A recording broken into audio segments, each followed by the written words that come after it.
Hi everyone, my name's Councillor Ian Manning, I'm the chair of this committee. I would like to begin by welcoming those members of the public or press who have joined us today for this meeting of Cambridge Joint Area Committee at the Guildhall in Cambridge. Both councils of the county and city allow filming and photography at their public meetings, so please feel free to take pictures or blog or tweet or TikTok or whatever you want to do during the meeting. But please can I request that mobile phones are turned off or kept to silence. I just want to introduce my vice chair. Hello, I'm Councillor Katie Thornborough of Cambridge City. Okay, so first item on the agenda, with the Democratic Services Officer, please report any apologies for absence. Thank you, Chair. There are apologies from Councillor Ashton, Councillor Lee and Councillor Payne. Thank you. Does any member of the committee wish to declare any disclosable pecuniary interest or non-statutory disclosable interest? I'm not seeing any hands, so we'll take that as none. So we'll move on to item 2, which is the minutes of the last committee meeting on the 18th of December, not the 18th of December 2024, in 20th of September. So, yeah, bear in one sec. Date. So I'll get it. I think because my Wi-Fi's gone. No. 24th September 2025. Can I ask whether any member disagrees with the accuracy of the minutes of that meeting?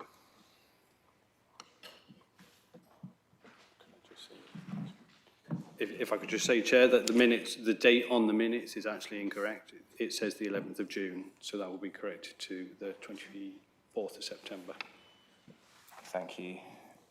On that basis, are the committee members happy to approve the minutes? I'm seeing nods. Thank you very much. Do officers or members have any comments on the minutes action log? Again, not seeing any indication, so we can move to item 3, which is the public questions. We had 8 public questions, 4 of which I'm using the chair's discretion to allow, despite them, to accept them as late submissions. And we'll do those at the start of the only substantive item on the agenda, which is item 4, the York Street Area Residence Parking Scheme, which we now move on to. Gary Baldwin, could I ask you to present the some report of the York Street Area Scheme, please? I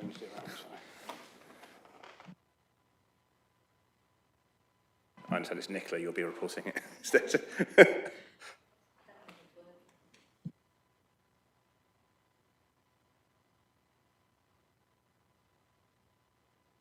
Can we just chuck one of these over?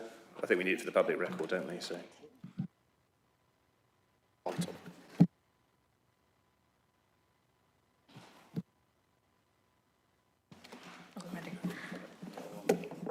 Thank you, Chair.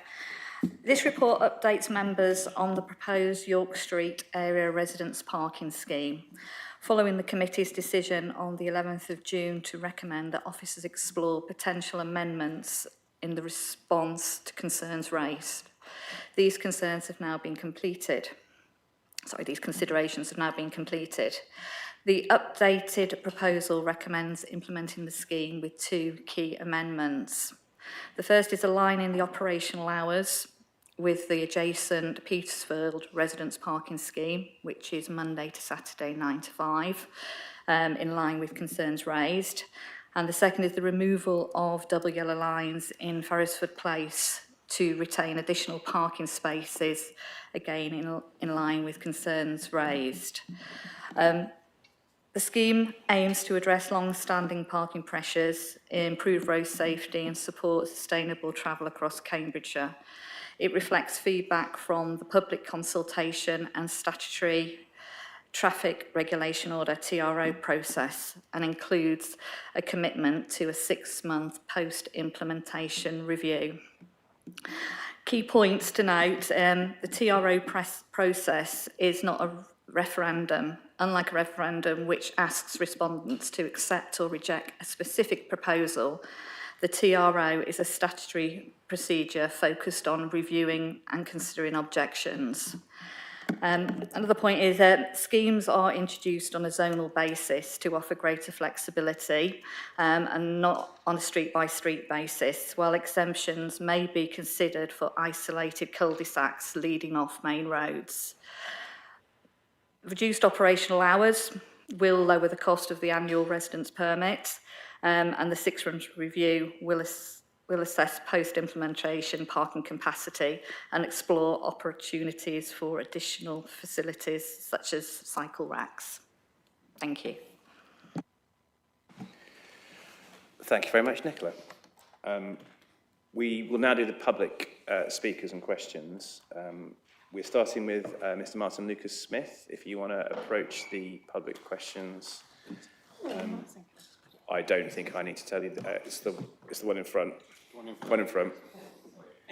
I don't think I need to tell you the procedure, but I'll say anyway that you've got 3 minutes to speak, and we'll do the traffic. Do we have the traffic? You have. Okay. I'll just give a wave at 30 seconds to go. So, if you want to start, are you ready to? Hello again, councillors. I am a long-standing resident of the area. I welcome this long overdue change. It should not have taken 7 years to get to this point. Managing parking around the city, especially the centre, is necessary in strategic terms. It would be very inconsistent of you as an authority to be spending millions on schemes like the Milton Road bus priority, while still allowing freebie parking within 10 minutes walk of the city centre, undermining bus patronage. The parking situation in our area has been intolerably bad for well over a decade. If you want to have contractors round with vans, good luck. Spaces are routinely filled up early on York Street, for example, with commuters. Builders are forced to use the pavements, and here is a typical example, as do delivery drivers, or they block the road for a few minutes. These are regular common scenes. I guarantee any day you will find pavement parking of this kind. On Sleaford and Ainsworth Streets, moving to one-side only parking is long overdue. I've been down Sleaford Street many times in a car, and even my family's modest-sized vehicle needs considerable care and a very slow speed to get through. It is also unacceptable a fire engine cannot get down what is a dense area of housing. I've even seen supermarket delivery vans, which are now obviously very common in the area, struggle to get down. The council has a clear duty to make sure that such vehicles, in particular fire engines, can get down, even if certain residents feel that their privilege of parking on both sides should be retained. No other streets in the area have such a privilege.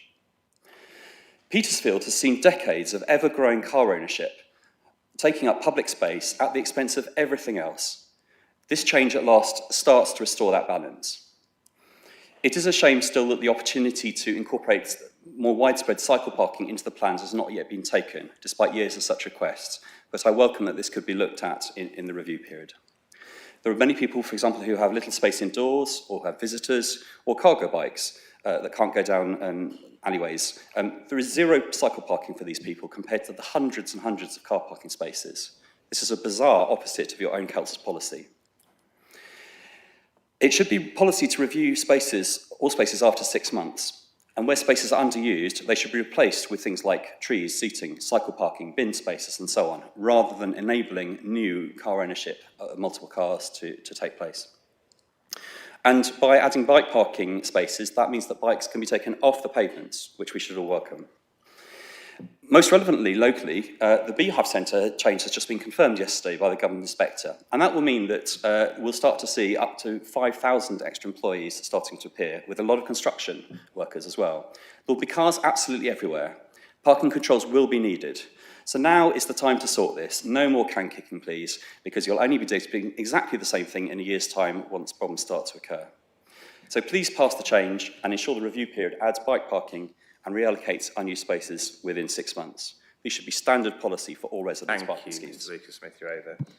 Thanks very much. Any officer responses? I'm not seeing anything. Would any members of the committee want to ask any points of clarification? I'll encourage us to only really, if we really have to, because we have got 8 speakers. I'm not seeing anyone. So thank you very much for your presentation. We now need to Miss Harriet Lambden, if you want to come forward to the... and just to reiterate, it's 3 minutes. If you indicate you want a warning at 30 seconds, I'll give you one. If not, I'll just when you get to 3 minutes, I'll tell you. Is that all right? Okay, whenever you want to start. Good evening, councillors. My name is Harriet, and I'm a long-time owner-occupier along Faresford Place. I'd like to start by thanking our local councillors, particularly Councillor Robertson, for representing our views and ensuring the removal of the double yellow lines down Faresford Place per Appendix 7. This decision has brought considerable relief to residents who have been parking in that section for decades, so truly, thank you. Faresford Place is a cul-de-sac mews where every property includes a small garage. Many residents with smaller cars use their garages, while those with larger vehicles park directly in front of them. We have no full-width pavements, so the space immediately outside our front doors and garages is essential for our access. We already struggle with non-residents obstructing access to our own homes, including my own garage, being entirely blocked by a non-resident just a few days ago. Although we support the principle of parking controls, the current proposal would exacerbate these problems by formalising our street as a general parking area. At the previous consultation, 90% of Faresford Place residents opposed the scheme per Appendix 4, and 62% were explicitly in favour of having our own subzone per Appendix 3. To avoid undermining the scheme's intentions, Faresford Place must therefore operate as its own residents-only subzone. Section 6.3 of the Resident Parking Scheme Policy states that spare capacity in one street may be used to support another. Faresford Place has no spare capacity. Allowing non-resident parking anywhere on Faresford Place would block residents from their own garages and doorways and therefore contradict the policy's aims. We're already a self-sufficient street and we don't need to park elsewhere. We expect to follow the same pricing, hours, conditions as the wider scheme. Since new signage must be installed to designate the street as a PPA anyway, identifying Faresford Place as its own subzone would involve no additional cost, purely a clarification of status. There is a clear precedent for this approach in Cambridge elsewhere. Silverwood Close, Regent Terrace, Staffordshire Street are all streets that have unique characteristics that require tailored zoning, and Faresford Place is no different. The scheme is overwhelmingly opposed by Faresford Place residents, as we're uniquely affected by it. Including us in the wider scheme would fail to meet the intent of the Resident Parking Scheme Policy and risk intensifying an already difficult and stressful situation. Creating a dedicated subzone for Faresford Place residents is the only practical way to ensure the scheme can be enforced sensibly, and it remains the sole option that reflects both the reality of our street and the democratic will of its residents. Thank you. Thank you very much. This is Ashram Leander. Do any of the officers want to respond to any of the points there?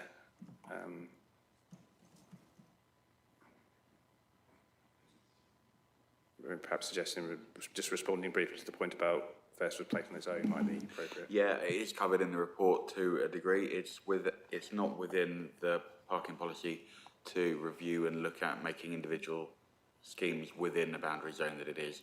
There are a number across Cambridge that have been done. They were done for specific reasons where they're not within an RPS boundary, they're not linked to any RPS, and they were specific areas that needed support from a different level of pressure that weren't part of that process. It is in the report, I think 6 point.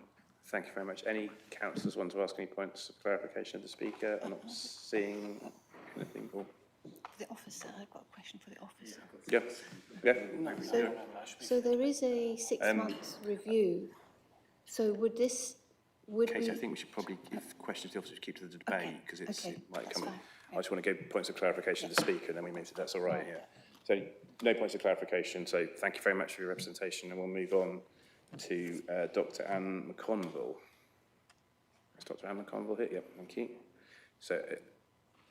Again, you've got 3 minutes from when you start, and unless you indicate otherwise, we will just give you an indicator if you get to the 3 minutes. Thank you, Chairman. I've been a resident of Faresford Place for 20 years now, and given yesterday's depressing decision by the planning inspector, we recognise with the redevelopment of the Beehive Centre a need for the speedy implementation of a resident parking zone. The prospect of contractors and others parking in Faresford Place doesn't bear thinking about. But I am puzzled, and also in the light of the comment by the officer just, why Firstwood Place does not meet the criteria for a standalone scheme. We have Muse houses. Our only access for cars and bikes is in the garage. Our only storage is in the garage. And if people park too close to the garage or the front door, we can't get in and out with bikes, pushchairs, wheelchairs, or anything. Agenda 4 of your papers today, paragraph 2.2 states, when designing a scheme, property access and access for wheelchairs and pushchairs should be considered. Paragraph 2.3 highlights the value of a larger RPS in using spare capacity. But as we've said, Firstwood Place does not have spare capacity, given the layout and the decisions of previous planning inspectors on our development. Paragraph 3.5 states that Firstwood Place isn't an isolated cul-de-sac, yet Appendix 5 states that it's acknowledged that the road layout in Firstwood Place is very different to other streets in the area and is not designed to cater for a large number of parked cars. It's intimate. It has a shared space layout which blurs the boundaries between road and footway and property. Doors are close to the road. In Appendix 7, the plan clearly shows that Firstwood Place is already clearly defined as a separate area, and both in the design of the entrance of the cul-de-sac, the current signage, the flagged versus tarmacked road surface, and the distinctive architecture. In the TRO consultation, it had a different key, leading us to believe that it would be a standalone RPS as a PPA for Firstwood Place. It was only when we queried this that we were corrected. It will already need different signage as a PPA, as the rest of York Street will have parking bays. And the RPS policy says that consideration should be given to the decisions of the majority of residents, with over 50% responding to the survey, providing written support. That was not the case in Firstwood Place. We were objecting in the absence of a PPA. Can I encourage you to bring your remarks to a close, please? So I would like to know which criteria Firstwood Place fails against. Is it ideological or operational? If it's financial, is it capital or revenue? I really need you to... And you are 20 seconds over the time. could we know the criteria for the post-implementation review so we can collect real-time data? Thank you. Thank you very much. Would the officers like to respond to any of the points there? Hi. I think that the difference here is that when you mentioned Silverwood and Regent's Terrace, is that they are quite isolated cul-de-sacs, set away, sort of in their own sort of area, whereas Firstwood Place is part of a bigger scheme. It's not isolated out on its own, which is what the criteria basically says. So it's small, isolated cul-de-sacs, and where your location is, yes, it's small. It's not what we'd call an isolated cul-de-sac, which is why it would need a change in the policy to allow that to be an individual scheme. Thank you very much, Nicola. Any members of the committee want to ask a point of clarification? Councillor Beckett. Thank you, and I think we've got a number of questions on Firstwood Place, so I'll ask it now and maybe some others can address it as well. Obviously, if you do become your own residence parking zone, then nobody in Firstwood Place will be able to park in the greater zone. I just want to double check how much of the parking you believe at the moment is Firstwood Place residents, whether you think that would be sufficient or whether it would be a problem for you if you were to then extend out, if that makes sense. At the moment, there is space for Firstwood Place residents and their visitors. Where we have problems is where people block our doors and our garages and our front doors, and we don't know who it is. If it's someone within Firstwood Place, we've got a WhatsApp group, we can coordinate, we can communicate. If it's someone from outside and they leave their car there for a week or a fortnight, what are we going to do about it? That is the crux of the issue for us. Not just an inconvenience for a couple of hours while someone goes shopping, but the implications if it's done for longer term. Thank you very much. I think we'll move on now. So if we could have the next speaker, please, Mr. Anup Patta. I hope I pronounced that correctly.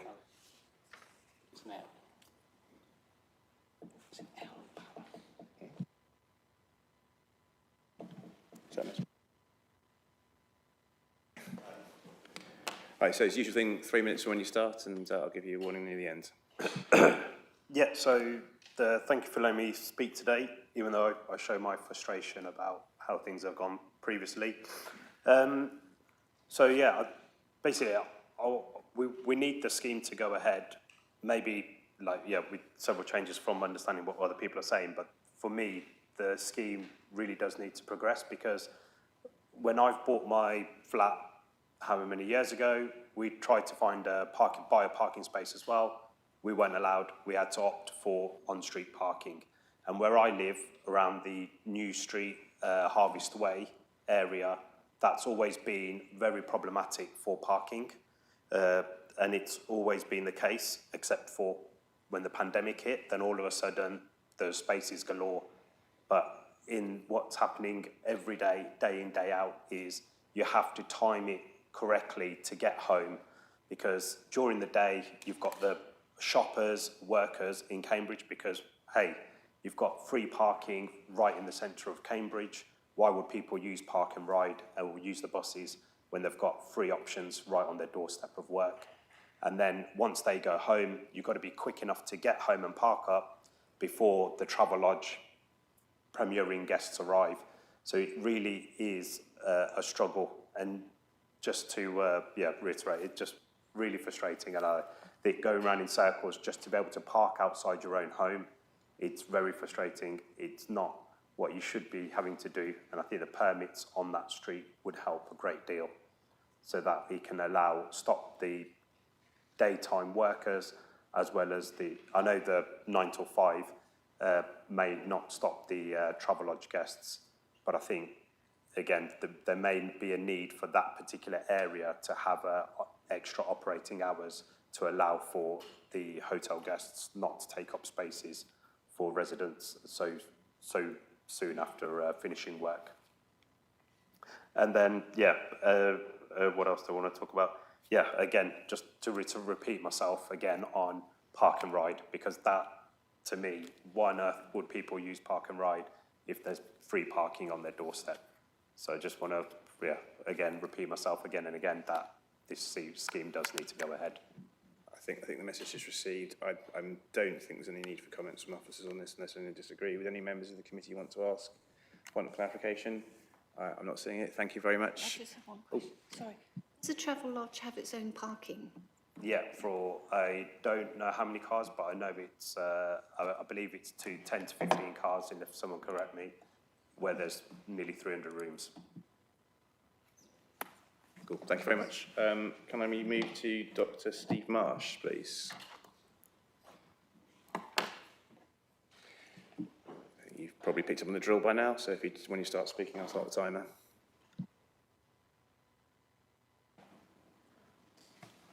Hello everyone, thank you for allowing me to come and speak today. So I'm a resident of the area. I'm also a technology entrepreneur. So my background is actually building technology to help optimize urban environments for the benefits of the citizens. So I do have a bit of a passion on this subject. We did actually run the Singapore Smart Nation Sensor platform for a while, where everything's measured. We also did Cambridge as well, where things could be measured a bit better. I think the hypothesis that commuters are causing all of the parking issues in that area is not universally true throughout the whole area. I think there are certain areas that have specific pain points. We know there's issues around the Travelodge, as mentioned earlier. There's issues around Sleaford Street with parking on both sides of the road. We know we've got Beehive commuters that are going to be arriving in the years to come. And we also have issues with block payments. So I think largely we're in favour of some sort of residents parking initiative. But what surprises me is that we're using a sledgehammer where a scalpel would be needed. I think we could solve those pain points more effectively if we took advantage of technology and if we took advantage of the geography. There's only 2 entrances to that area and 1 additional exit, and this solution doesn't seem to take that into account. So I think, as I said, we're broadly in favour, but I think right now proposing that we have a 24% reduction in parking spaces for the residents that are already there and own vehicles, when large parts during the day and large parts of that area have free space available, I think would be problematic for some of the residents. But I said, if we rethink this solution, I think some people could back it, but as it is at the moment, I think a lot of people would be on the fence or voting negative to it. So I think carry on broadly, but please do a rethink of the solution. Thank you very much. I'm not thinking the officers want to respond to that unless you want to. Any points of clarification from members of the committee? I'm not seeing that. Thank you very much for your representation. We now move to Ms. Andrea Lang. I hope I'm pronouncing that correctly. Sorry if I'm not. Please correct me.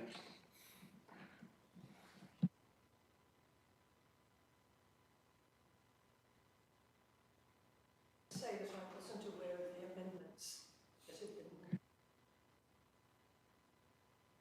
been. I'm sorry. It's really just time to do your public question now. Sorry? It's really just time to do your public question now, and the papers are all as laid out on the agenda plan. So once you start, I'll start the timer. This scheme is to solve a problem which doesn't exist. I've lived in Sturton Street for 43 years. I've owned a car for the past 25 years. Almost all of my car usage is running errands, and I'm not able to do by bike or giving lifts to friends who do not drive. So the majority of my usage is during the day. In 25 years, during the day, I've only once had to go around the block twice before I found a spot to park. In the same period, I've 3 times struggled to find somewhere to park at night, twice having to walk home a long way on dark streets, which was very frightening, and once actually ended up parking on double yellows and setting my alarm to get up early to move the car before the wardens arrived. So it's clear to me that the parking problem is at night, not during the day. This scheme does not address this issue, in fact exacerbates it by intending to increase the number of double yellows, as was done several years ago on Sleaford Street for no obvious reason. The road was quite wide enough for parked and passing cars. However, Councillor Robinson seems determined that a residents' parking scheme should be introduced for no better reason than that it's the only part of town without one. On more than one occasion, Councillor Robinson has sat in my living room and assured me that residents' parking Sorry, scheme... can I just interrupt? It really isn't appropriate to make personal attacks on councillors. I think if you have substantive points of the scheme, I could encourage you to keep to that, if that's possible, please. Sorry. Councillor Robinson has sat in my living room and assured me that residents' parking schemes cost the council money and are not a sneaky way of raising... I did ask before, please can you not make direct attacks on individual I'm councillors? not making an attack, I'm stating a fact. I'm repeating what Councillor Robinson has said to me. Right. I would therefore suggest that if the scheme is to be forced through, it be residents parking only for 2 hours in the day, say 10 to 12 or 11 to 1. This would prevent those occasional visitors who park all day while they go off to work or on holiday, but allow residents to have visitors for short periods of time without the bother of getting visitors' permits. I'm particularly thinking of tradesmen who find it difficult to give an exact time of arrival and are often only there for a few minutes while they assess a job. I know that this scheme works successfully in other parts of the country. At a meeting held in Geldart on a previous occasion, when this scheme was tried to be pushed through, I suggested the 2-hour scheme and was immediately told that it wouldn't work because any new scheme had to be compatible with the existing Petersfield scheme. Yet the proposed scheme differs significantly from the existing scheme. That's now changed, apparently. I've spoken to a number of neighbours in the existing scheme who are not aware that they will not be able to park in the York area scheme, and they are not happy as they too are often unable to find parking spots, particularly at night. I would also draw your attention to the fact that this area is not a through road, so should it become entirely residence Please, parking, you are 15 seconds over. Please can I ask you to bring your remarks to a one close? sentence, be considerably less traffic in the area, which will make our homes more vulnerable to daytime burglaries. I like the fact that cars and people are coming and going in the area during the day. It makes me feel safer. Sorry, we're now 30 seconds over, so thank you very much for your representation. I don't know if the officers want to respond to any of that. I'm not seeing anything. Would any of the councillors like to respond? I'm not seeing any nods. Thank you. Can I therefore go to our seventh speaker, Dr. Dominic Sparks? Thank you. Hello, I'll try and be quick. So I think I'm broadly in favour for lots of the reasons that have been said so far, so I won't repeat them all. But I live in Nidus House, which is a flat complex on Abbey Street, and it seems to have been excluded from the scheme, which will mean that there is absolutely nowhere to park if you live in Nidus House in those flats. So I may have misread it and I've got it wrong, but if that is the case, I don't know where I'll park. So I just want to raise that to be included in the scheme. Sorry, can we just ask for clarification to the officers whether that's correct or not? Is that? Yeah, there's a number of flats, including Nidus House, where they're not included within the boundary. Part of the reason for that is the capacity within flats in resident schemes overwhelms the scheme itself, along with the majority of these flats are advertised or sold with no parking availability in their initial onset. Do any councillors want to ask a point of clarification on that, or of the questioner, of the speaker? Just saying, so the flats are, the flat is within the area, so any residential parking spaces nearby that you'd be able to park in, you'd be able to use the parking that's designated for residents on the road. I think, can we handle this as part of the debate? But I think I think the question's made his point clear, which is bringing it up, and I think the officer's given the answer. I think if we probably take that to the debate, so we can just do the last speaker, if that's all right. Thank you. Yeah, so point of clarification of the question. Sorry, can I just ask one question? Obviously, the officer stated that many of those flats don't allow parking as part of their lease. Are you able to clarify whether that is the case for you or not? Or whether you are unaware? I don't know off the top of my head, because when I moved in 6 years ago, there is there is free parking all over around. So it is not, there is no parking spot with that flat, but that's because all the streets around are free parking. Okay, but you don't know whether your lease specifically... I don't know if my lease specifically says there is no parking, no. Thank you very much. So our final speaker, I've got Ms. Tabitha Kelly on behalf of Mr. Andrew Deacon.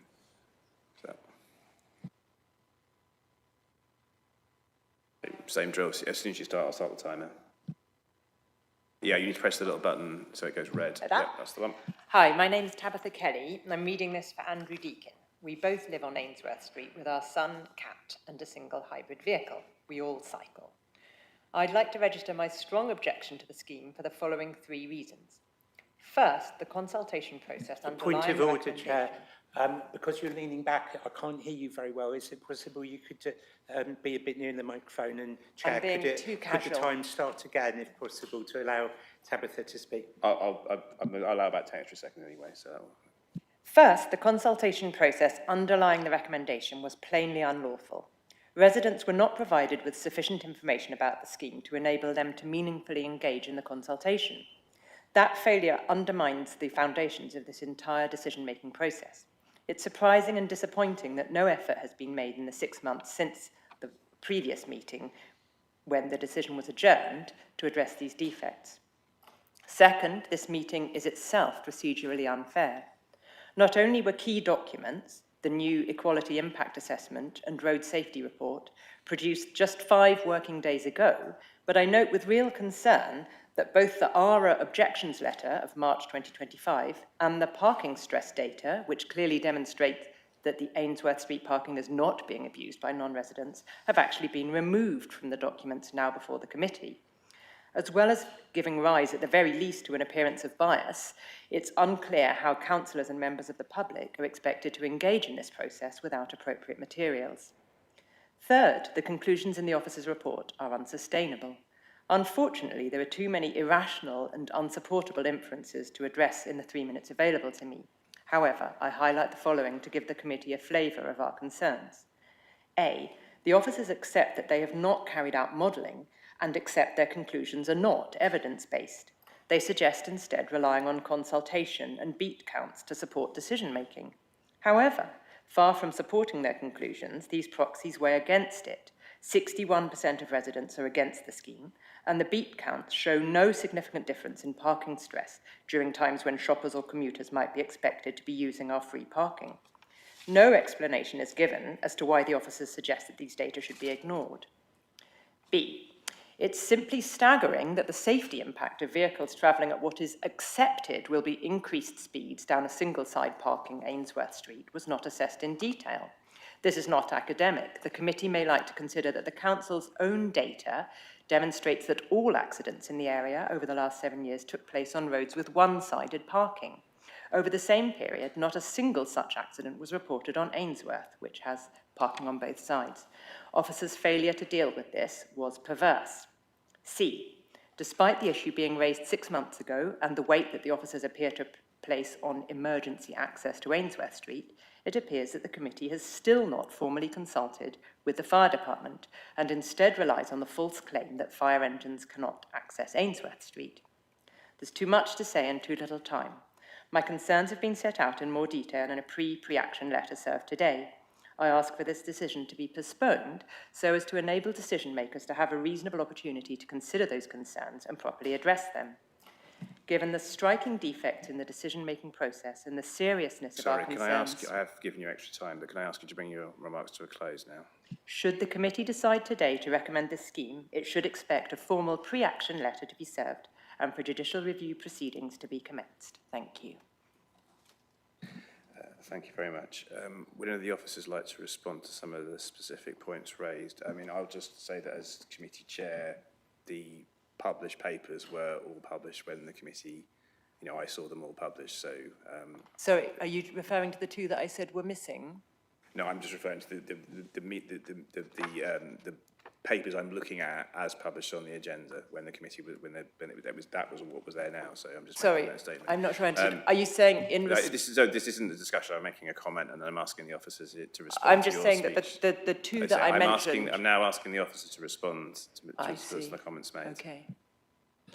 Yeah, sure. I don't have the dates of the EQA here, but they were done some time ago. There's been a couple. The road safety audit was carried out on the 10th of the 5th, 2024, as part of the post-consultation design on the designs and road safety elements. There was elements with where there's traffic calming and speeding, but that's not anything that can be proven yet. Modelling wasn't done because you can't model a scheme when it's based on driver behaviour after installation. We can only model when it's infrastructure and we know what a physical infrastructure will look like and how vehicles will navigate around that. It's very difficult to model anything else. I think that was the majority of them. Thank you. Can I ask any members of the committee who want to ask questions of clarification to the speaker? Councillor Rees. Thanks. Just wondering, there was the comment made that this was unlawful. Can we have some clarification as to the legal quality of this?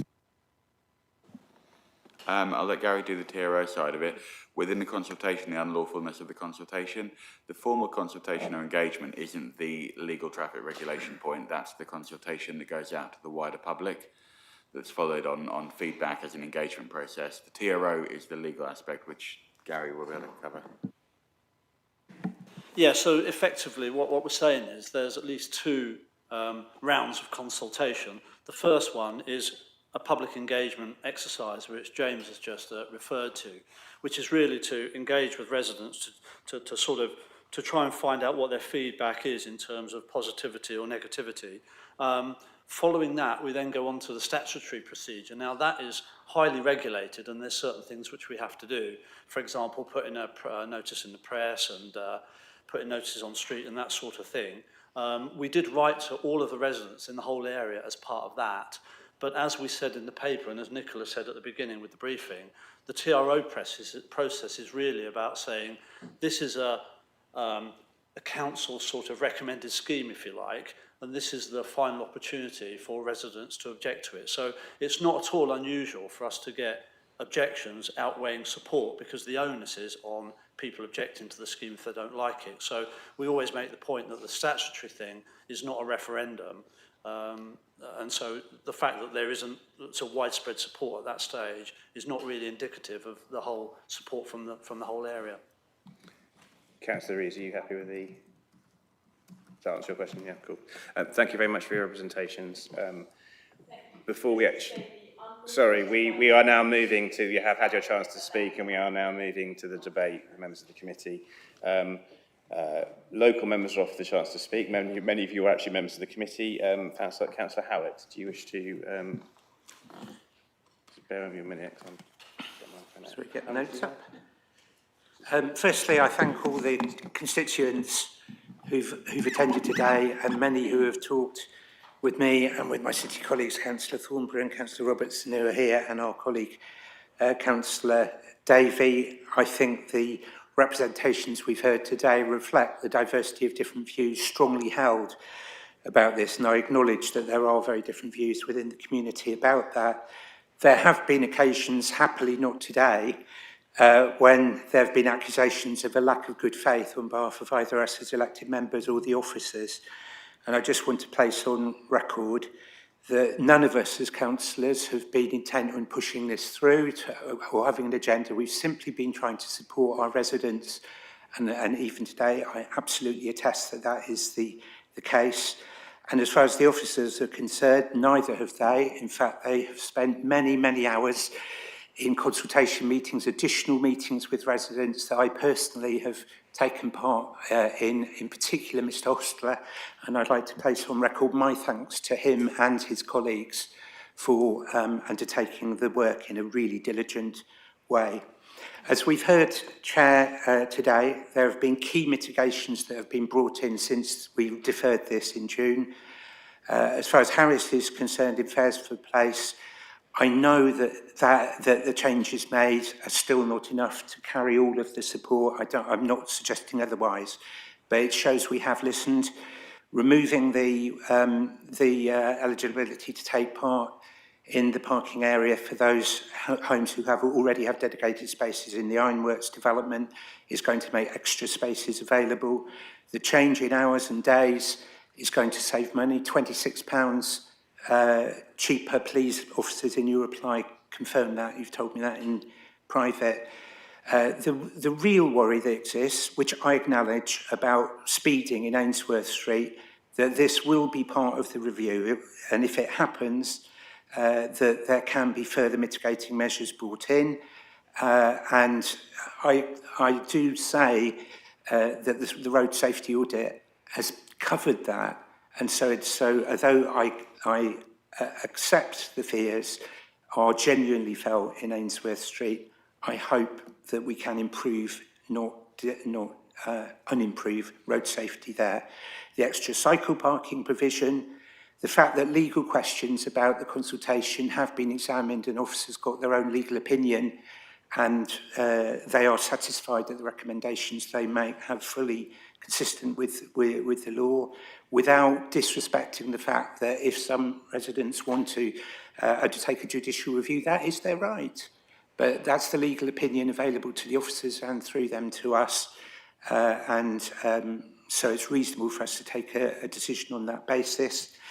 Those mitigations I've just listed do reflect responses to individual concerns that are shown in the appendix that come from individual constituents.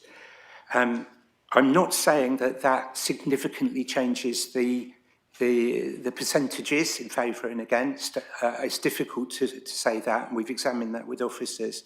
But I do think it shows that the extra period that we asked for has been used in a very constructive way to try to respond to concerns.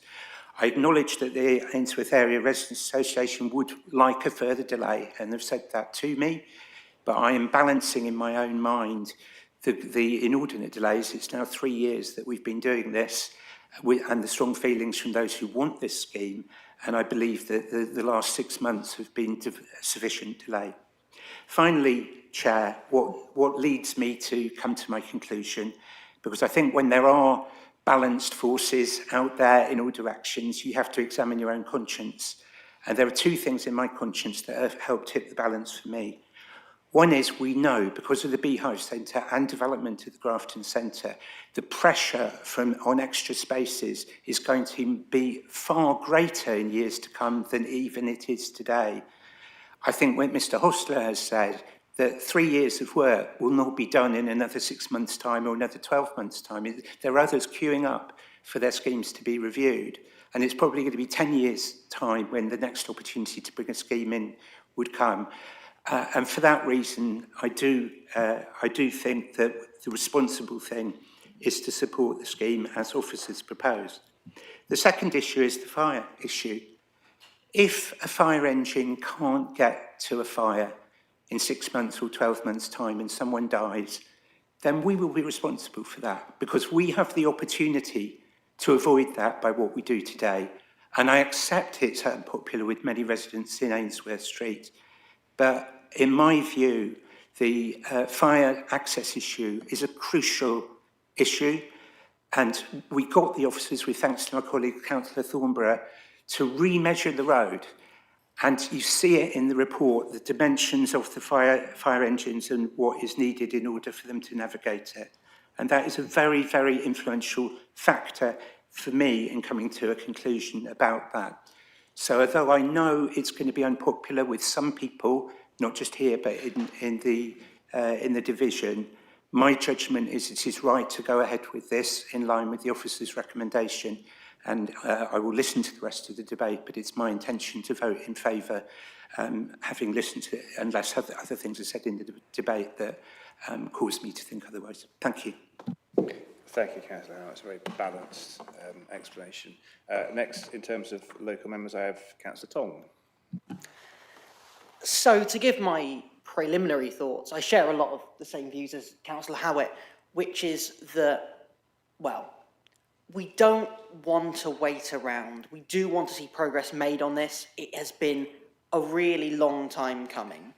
We are going to see parking issues get so much worse with the Beehive redevelopment going forward now, which is going to cause this mad scramble for parking spaces.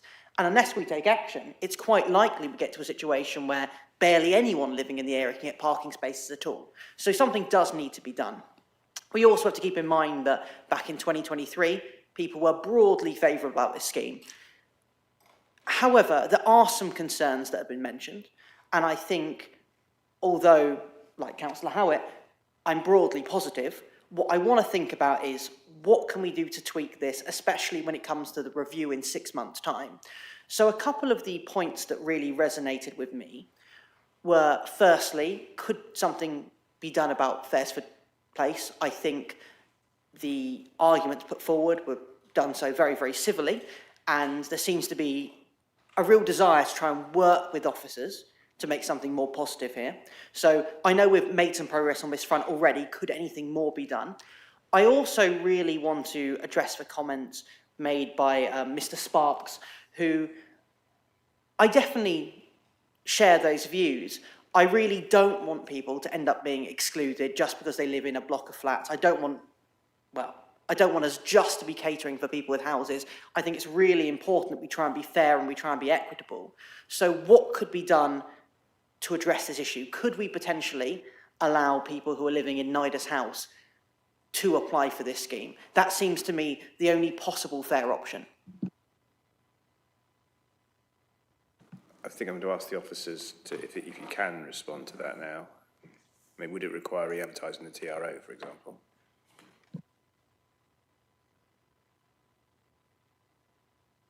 Do you want a bit of time and I'll move to the next person? No, it's fine. I just needed to clarify something. We'd have to double check, but from the current understanding, we would need a policy change to the parking policy through H&T to look at Faresford Place being excluded or made into its own scheme. It's not currently within the policy's format to enable to do that in any way. It's not something we'd normally look at a 6-month review either. We wouldn't look at exclusions of streets of a scheme within a certain period. Even if it's to make its own scheme, it wouldn't be generally to look at an exclusion, and it's a policy change. The issue of flats. Sorry, James, can I just quickly, for the benefit of the members of the public, the office is referring to Highways and Transport Committee, which is the County Council Committee this is delegated to. So we're just referring to the fact that this committee has to follow the parking policy set by that. I think, if I'm right, the explanation there is that to do what Councillor Tong's suggesting, we'd have to change that policy in order for it to be this committee to make a lawful decision. That's exactly it, yeah. So that's the issue with the Fairsfield Place. With flats, like the Nidus House issue, if you were to put all of the 5 or 6 groups of flats eligibility in the scheme, you're looking at increasing the scheme's capacity to such a degree that it potentially negates the purpose of the scheme. We'd also need to go back and check planning applications and planning permission for all these properties, because the majority of new properties built within the city are excluded from parking capacity anyway, as part of the planning application. So we'd need to check that before we could even consider it, but there is a chance it would negate the scheme in its own purpose.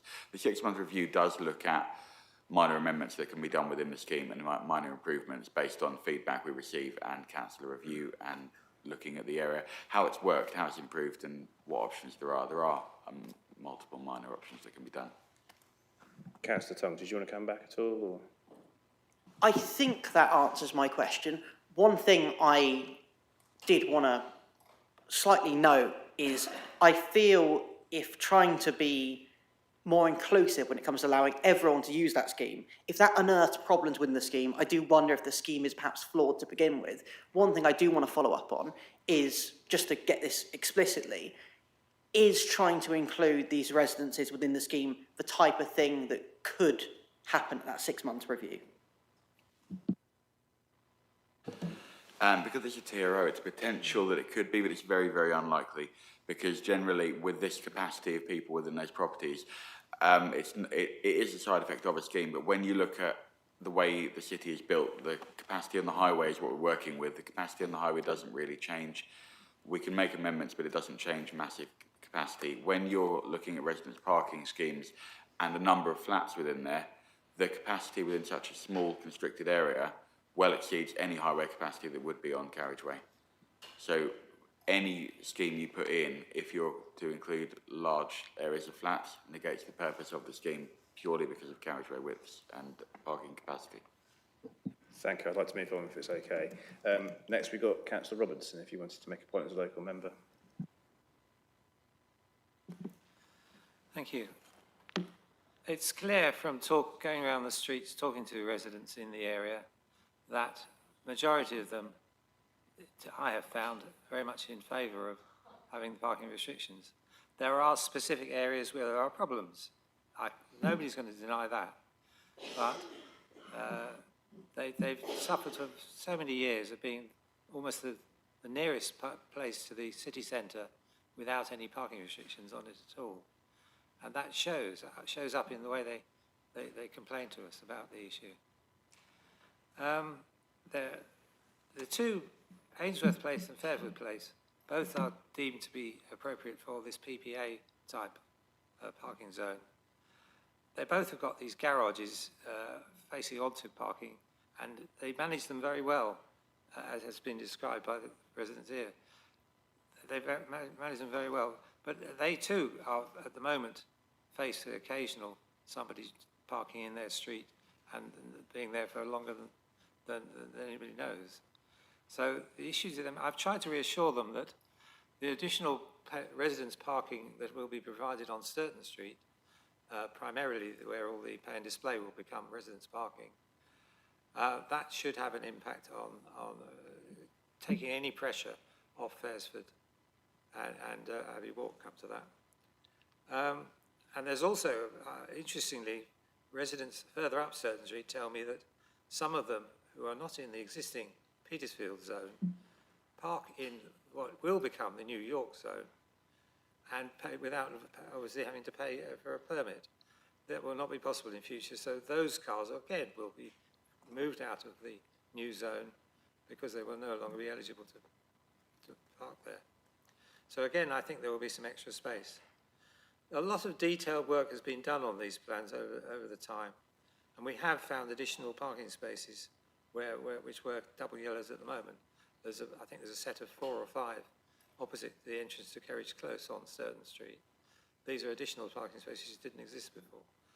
They are, as of today, they're not parking spaces, but they will become so. On Hooper Street, the end 7 houses, which are part of the Ironworks development, have the right to park on the Ironworks site, therefore they are excluded from our new zone.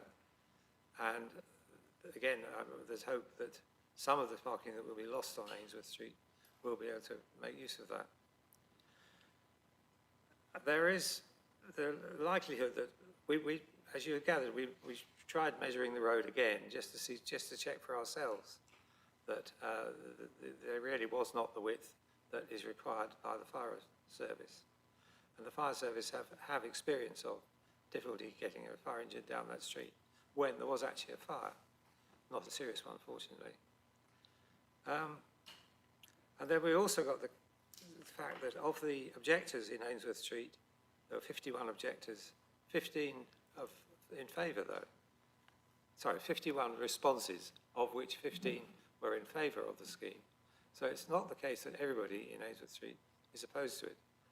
That is not the case. This is what comes under the heading of difficult decisions, because there will be people who will lose out and may find that they are disadvantaged by not being able to park as they've been used to. But the overall position is that if we are to keep commuters and students, part-time students in particular, at ARU, if we're going to keep them from trying to drive in to work or to study, then we must introduce this zone. It's well overdue, and I hope that I have been able to reassure people who will be affected. I would also add that there is a 6-month review where we can have another look at what the position is.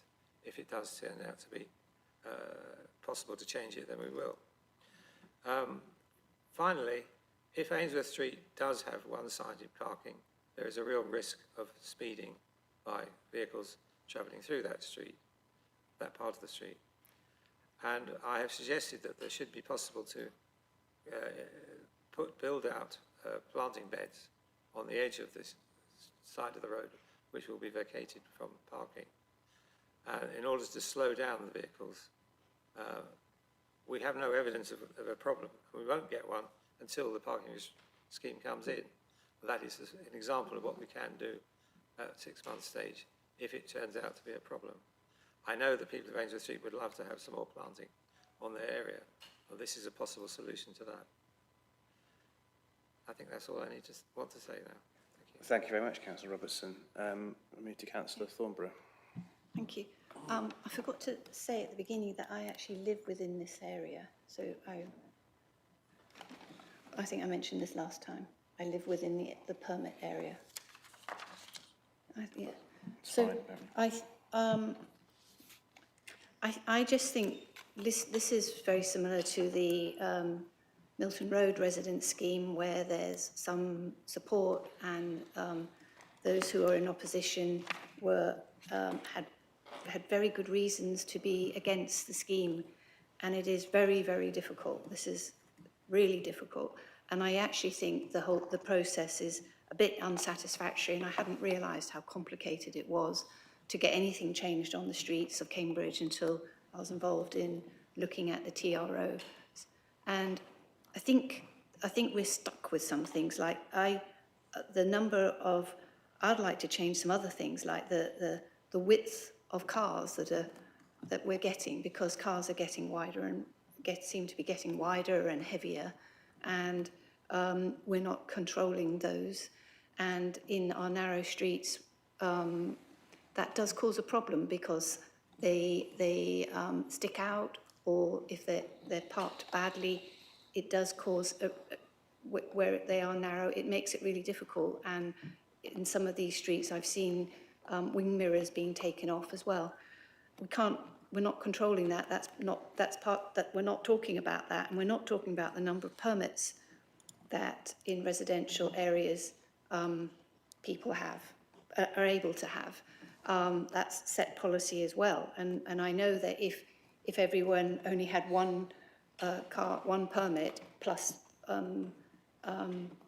the opportunity for visitors, then it might be a different reason. But the way we live today, people often need 2 permits and maybe a permit for a vehicle. So those are problems. I think I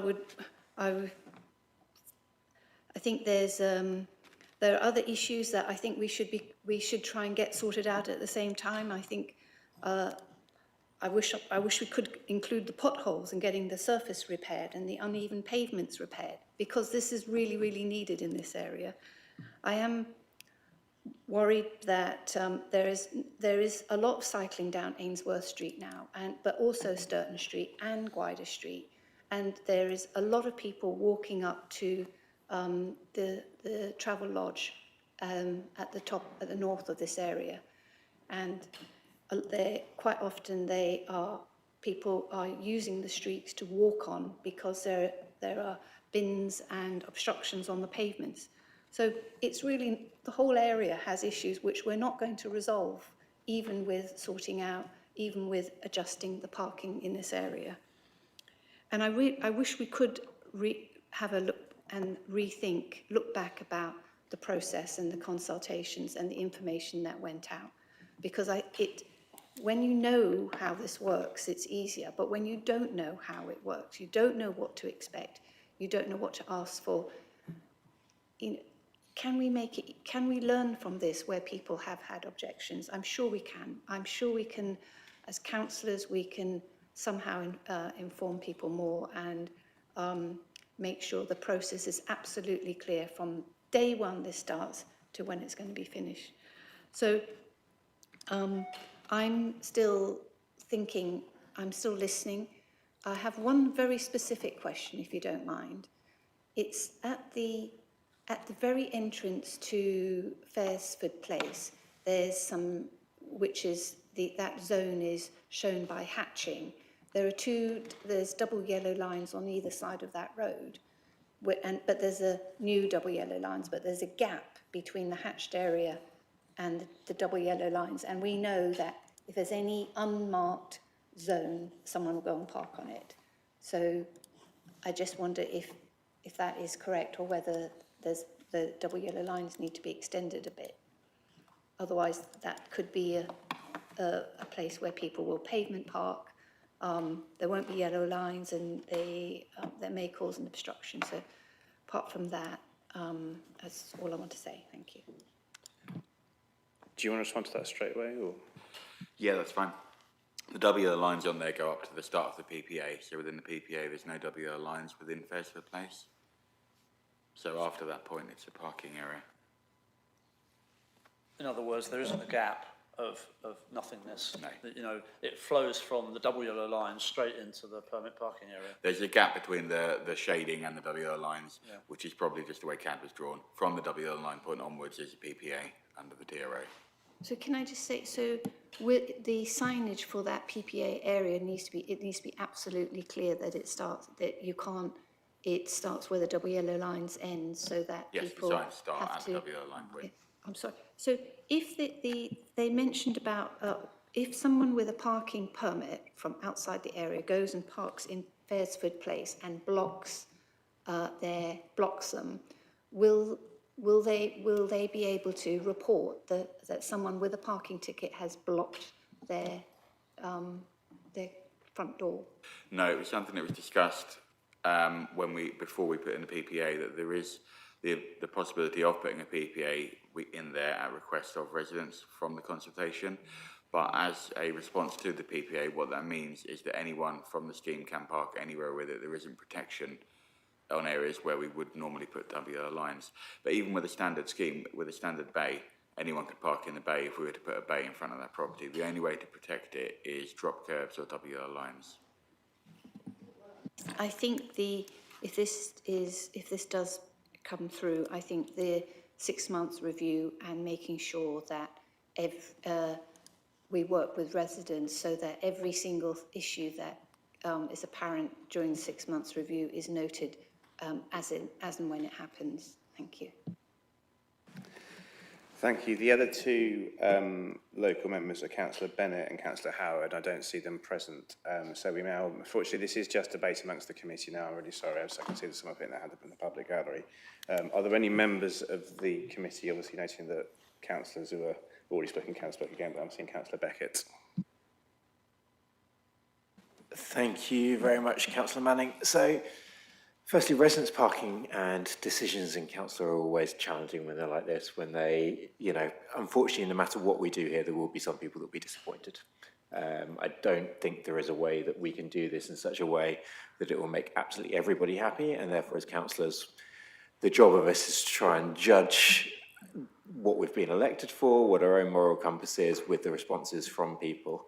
And I note that, as officers have pointed out, there's a difference between what's a consultation, what's a period of statutory objection, and then what our role is as to whether it is essentially to put a referendum on everything.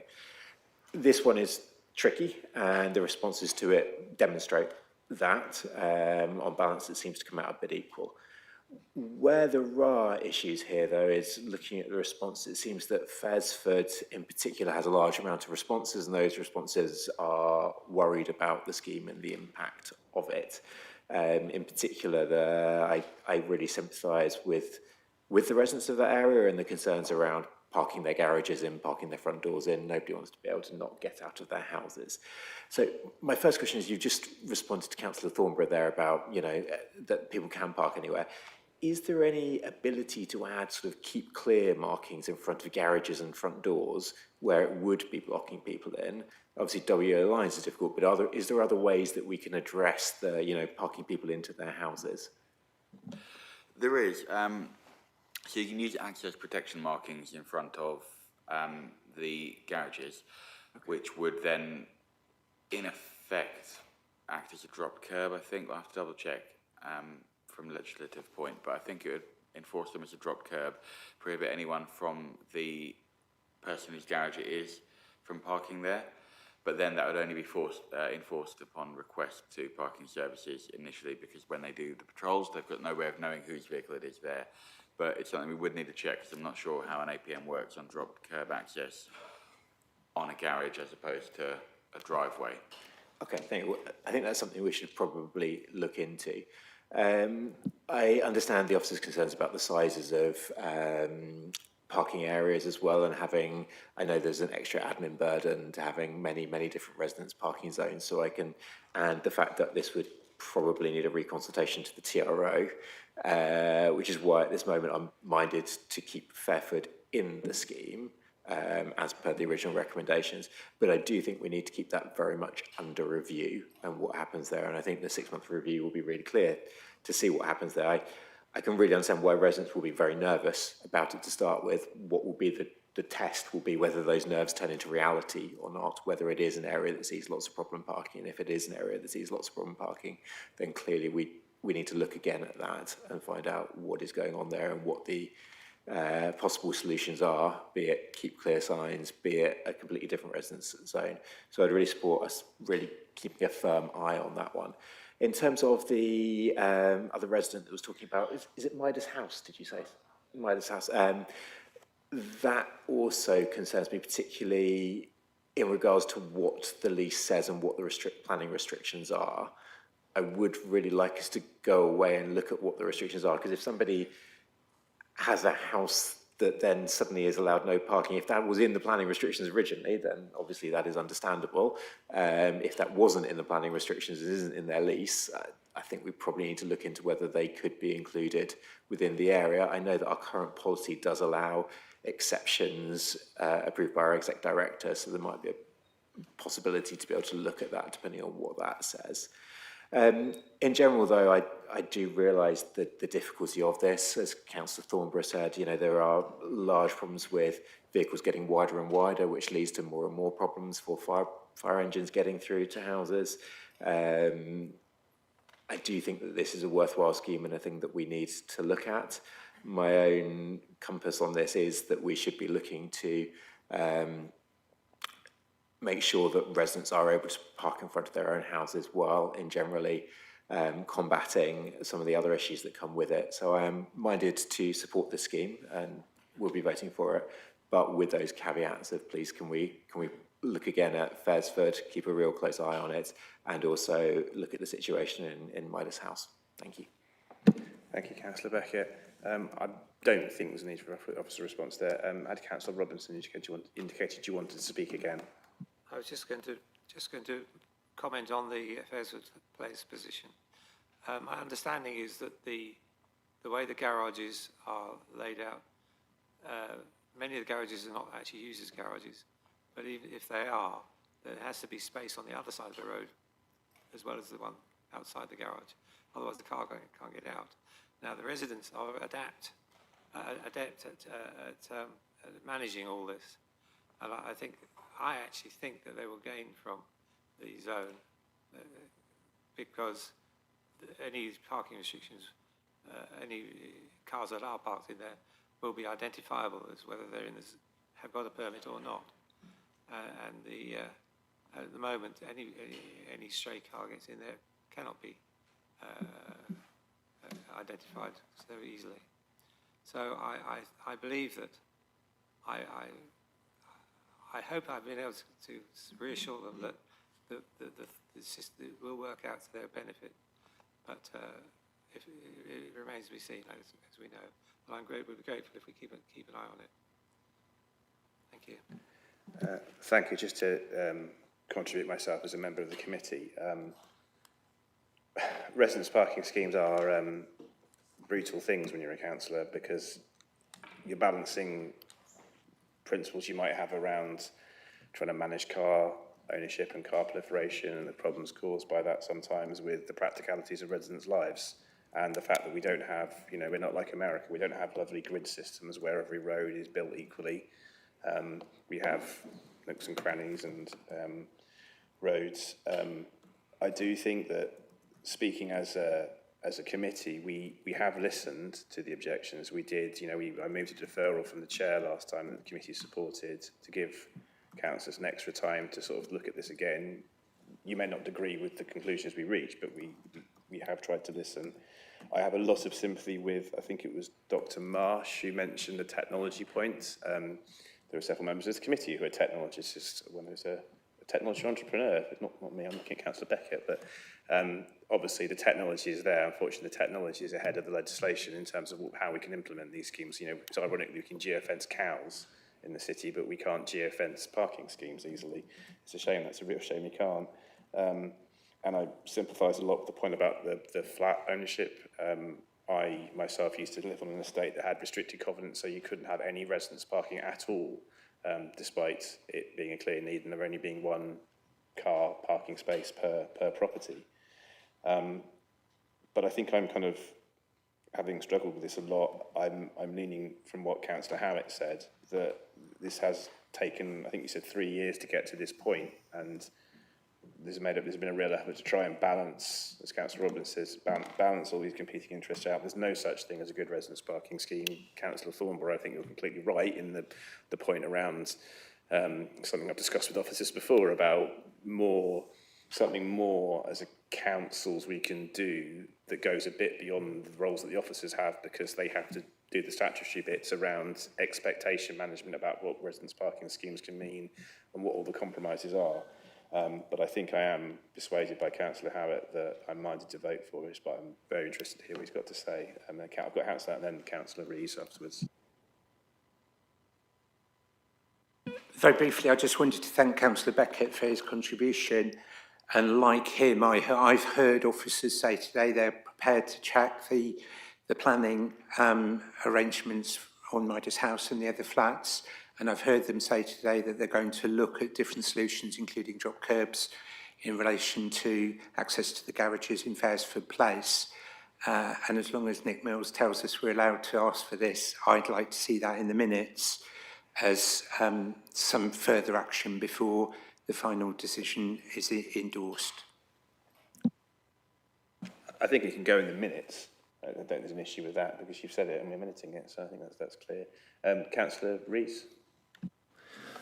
Thank you, Chair. I'd just like to honour and thank all the members of the public who've come to put some really impressive and well-spoken interventions. Also thank to the councillors I echo the comments that this is a really difficult, thorny issue, and really I just wanted to echo one more point. I sit on the Cambridge Fire and Rescue Authority outside body committee, so I'm very well aware of the dangers and difficulties that fire people face when they come to try and save people in burning houses.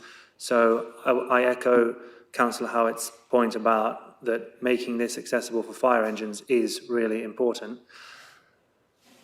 I've heard a lot from the members of the public about Faresford as a problematic area for this scheme, and it seems a lot of the debate is trying to work towards, you know, this has been going on for 3 years now. We've had lots of debate. Broadly, there seems to be a lot of good reasons for this, but there are some problems. So I just want to ask, if I may, one more clarifying question. This responds to Councillor Tong's question and Councillor Beckett's question. Councillor Tong asked about, could there be, what is the scope for the 6-month adjustments to be made? Councillor Beckett asked about, could the adjustment, you know, the drop curb idea about to not block the garageways be made?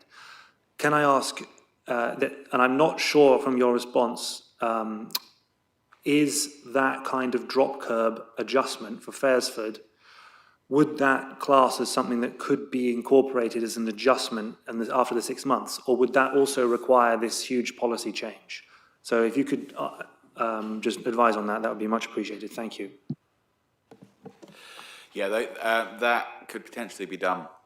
It depends on the current legislation. If the legislation on drop curbs and APM is strictly on a dropped lowered curb, that is a central policy thing, nothing to do with RPS, and that's an application that goes through County Council through different process.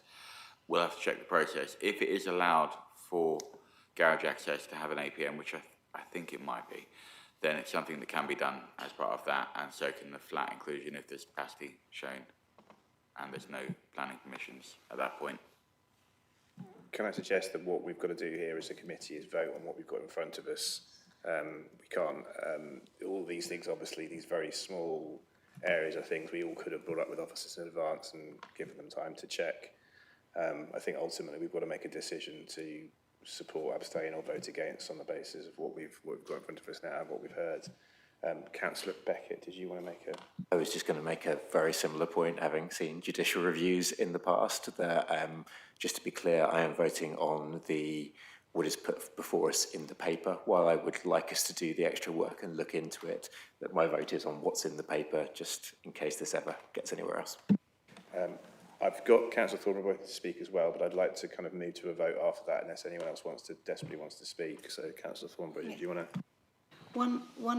There is modern development, Kerridge Close, between Sturton Street and Ainsworth Street, with parking allocated to each dwelling. There's a parking area off Ainsworth Street, and my understanding is that some of those have been rented privately to someone else. And if you're looking into planning applications, and this is fairly modern, could you include Kerridge Close to see if there's a restriction on their own parking places and whether they have to be just for the use of the dwellings? And so if you have and again, whether there would be a I don't think there would be a restriction that they couldn't use residential scheme, because there wasn't a residential scheme when they were built. But if you're looking at planning applications, maybe you could include that. Thank you. Okay, thank you. I'd like to move us to a vote now. So the report recommendation is recommend that the Executive Director of Place and Sustainability, in consultation with the local member, approves the implementation of the York Street Area Resident Parking Scheme as published and amended. Nick, can you take us through the... Thank you, Chair. Could I ask those in favour of the recommendations to raise their hand, please? And those against? And any abstentions? Thank you, Chair. That's 8 in favour and 1 abstention. Thank you very much. And I'd like to echo my thanks to all the members of the public who attended and spoke. We now move to agenda item 5, which is the agenda plan. Are there any updates to the agenda plan from officers? Yes, Chair, just to note that the meeting in June, on the 17th of June 2026, will need to be rescheduled, but that will be circulated at a later date, probably to the week earlier. Thank you. Any comments from members on the agenda plan? I'm not seeing anything, so that closes the meeting, and the next meeting is scheduled for the 11th of March 2026. Thank you very much for all coming.